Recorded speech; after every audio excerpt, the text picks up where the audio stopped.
Stephen, there was a series of questions from Labour backbenchers, all saying much the same thing. We love the idea that you are going to review how these payments are done, and that you're going to do it with disablement groups and talking to disabled people. We love all that, but we can't understand, since you don't report until next autumn, and the changes come in next autumn, how you can really be influencing what's going to happen. Let me just set out what we're doing. I think what everybody agrees, Stella, everybody, is the system doesn't work at the moment.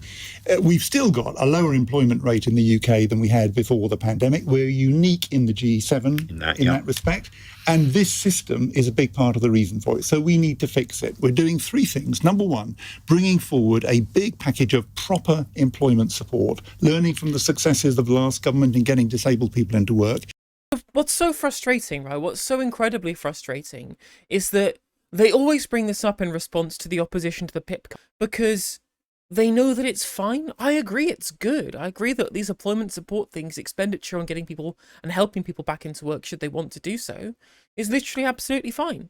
Absolutely fine, very, very reasonable for them to do so. Very reasonable to do that. But no one opposes this. No one opposes employment support. No one opposes increases in the rate of universal credit, apart from very right-wing weirdos. But there is the one key issue with PIP, again, because it's no work requirement.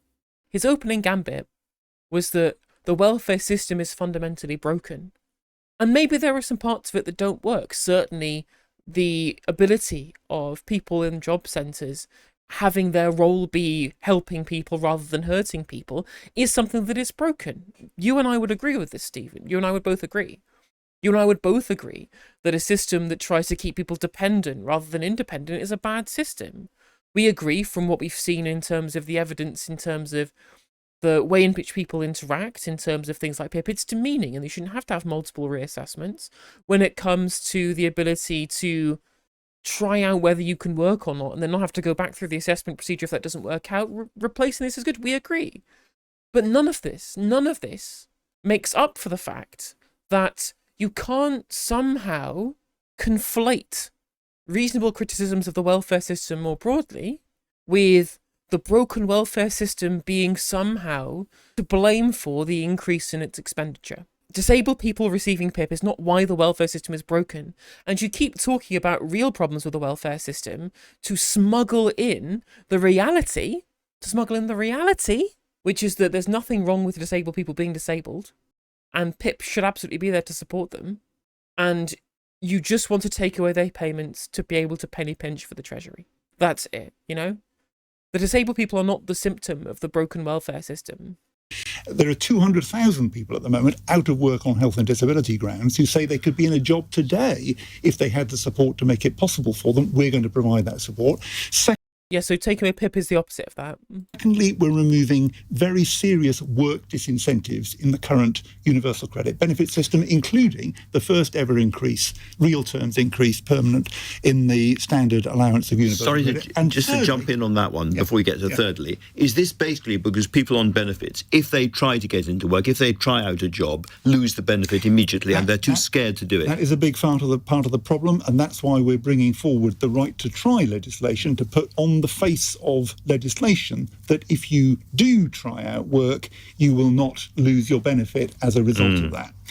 I mean, the problem at the moment is that the system, because the universal credit standard allowance is so low, a lot of families really struggle to keep body and soul together. They have to go to food banks. This has been a big driver of the huge demand for food banks over the last few years. So we're raising universal credit standard allowance to ease that problem. And in the past... And then you're freezing the incapacity part. That's right. So the problem is people have been told, if you can persuade my department, the Department for Work and Pensions, that actually you're too sick to work or to do anything about work, then we'll give you significant amount of money. About twice as much money at the moment. That's right, absolutely right. £400 a month.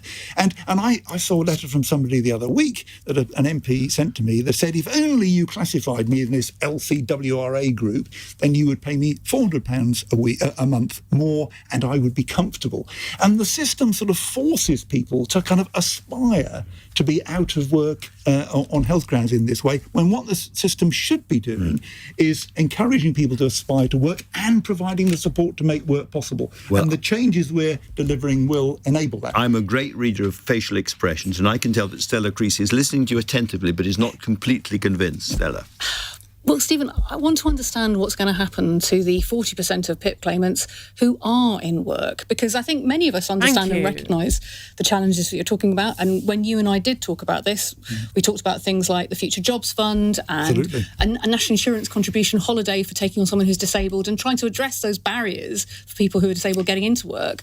But we should be clear that there are people who currently get PIP and under the new system would not get PIP who are already in work. And it's the PIP payment that helps them stay in work. So what you many could of us push people out. You could push people out of who work. Are in work already. About 1 in 6 of current PIP claimants are in work. And again, like, they already know this. They knew this when they were drafting the bill. They know it now that it's being talked about, and it got mentioned so few times in the media. This continually did not see any large-scale coverage in the media of what happens to people who claim PIP who are in work. Just completely ignored. We talked about it like it was payments for worklessness when it wasn't. It's about the difference in terms of what you need to have access to live a normal life and those expenditures as a disabled person. And this is like the second time, I think, in the entirety of this saga, I've heard somebody in the public domain, actually a Labour MP of all people, bringing this specific fact up. I'd like it to be much more than that. And I think given our employment support and the changes we're making, I'm very much hoping we will be able to do that. We'll significantly reduce the disability employment gap as the last Labour government did.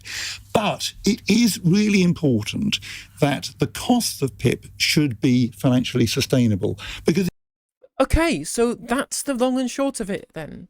That's the long and short of it. You've just admitted it again, as they keep doing, Stephen, that you actually couldn't give a shit. Someone has a reasonable response about what happens to all these disabled people that you're throwing into the wood chipper, and you go, well, gotta save money somehow, so into the wood chipper you go, disabled people. There is no justification, and they know there isn't. So they have to go back to what the reality of the bill is, which is the penny pinch. If we don't make the changes to deliver that, then the future of that benefit will be at risk. And this is a... No, it isn't. No, it isn't at risk.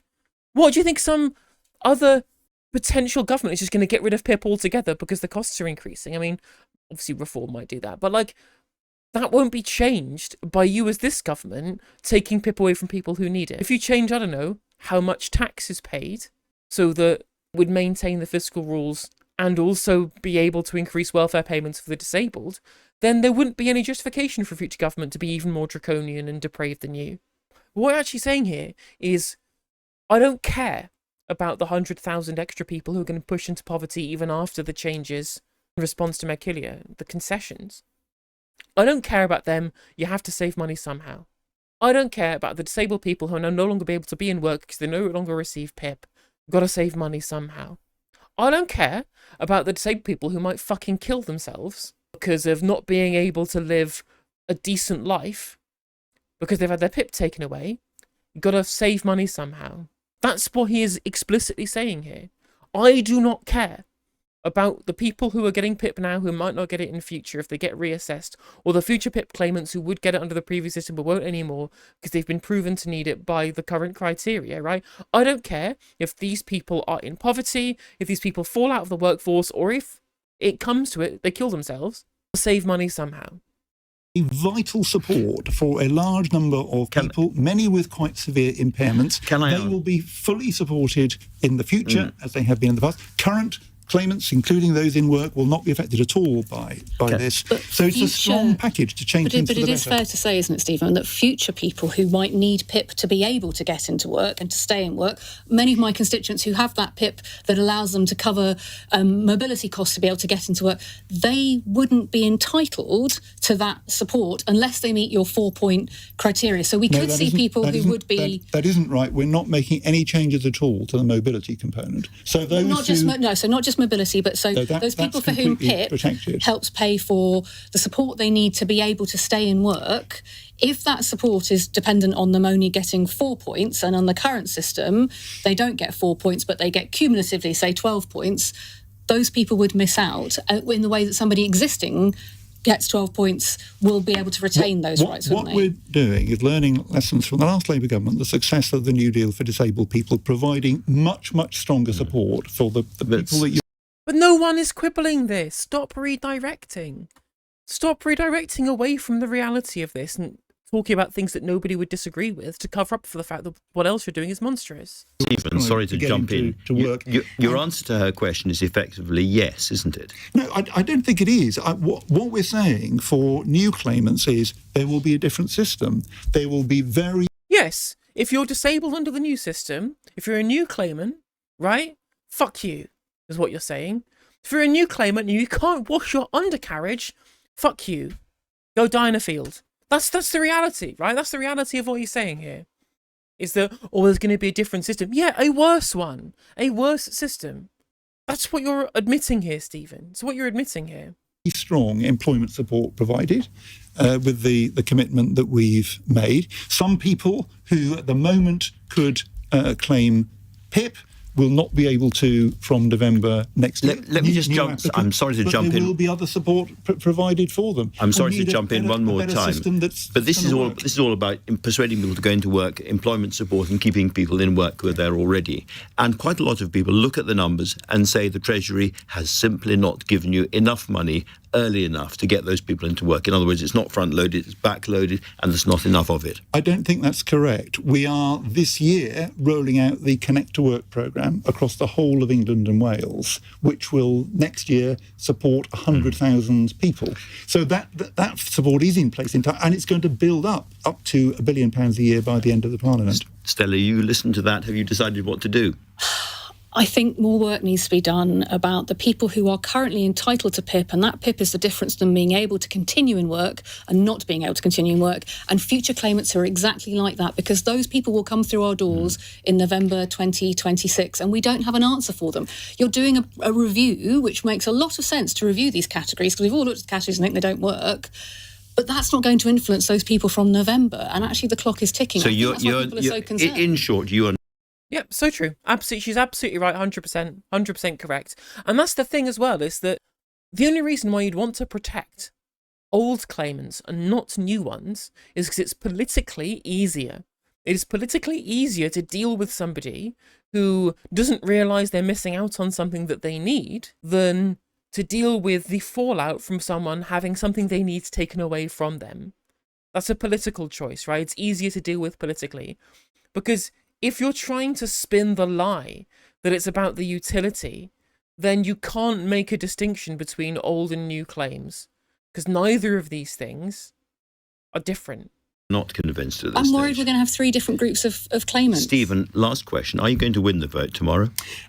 I'm talking to everybody who wants to discuss this, and I've been doing that today. I shall be doing it tomorrow. I very much hope we do win the vote, because this is a very positive package of reform. And no, it's not. I mean, I said there are plenty of positive things, right? But you can't convince me that those things are worth it if it has to come at the cost of hundreds of thousands of disabled people's livelihoods. You can't convince me. You just can't convince me. Everybody agrees reform is needed. And I just, some reforms are fine, but if by reform you mean cuts, right? When you say people think that reform is needed and they all agree, you're signalling that actually the reforms that people all agree on is cuts, right? Because we know that your reform is just a euphemism for cuts. Reform is just a euphemism for cuts. And so when you say, well, everyone agrees on these reform, it means that we need to know that the bill comes down. That's all you care about, right? That's a dog whistle for trying to make it so that people who might agree on positive reforms also agree with the negative reforms of cuts as well, when that is absolutely not the case. There are plenty of people who absolutely agree that we need more assistance for help back to work, who absolutely do not agree with any of the cuts to the remuneration for the disabled to help with their disability. Hey there, if you enjoyed the video, make sure that you like and leave a comment. That helps the video out in the algorithm. If you subscribe and ring the bell, it'll let you know when I go live. I stream every day on YouTube and Twitch. You can also follow all of my socials down in the description. And if you want to support me in a more financial manner, there's a join button for membership to just 99p to be a member on YouTube, as well as a Patreon, and there's some merch there as well. And hopefully I'll catch you on the next video. Take care.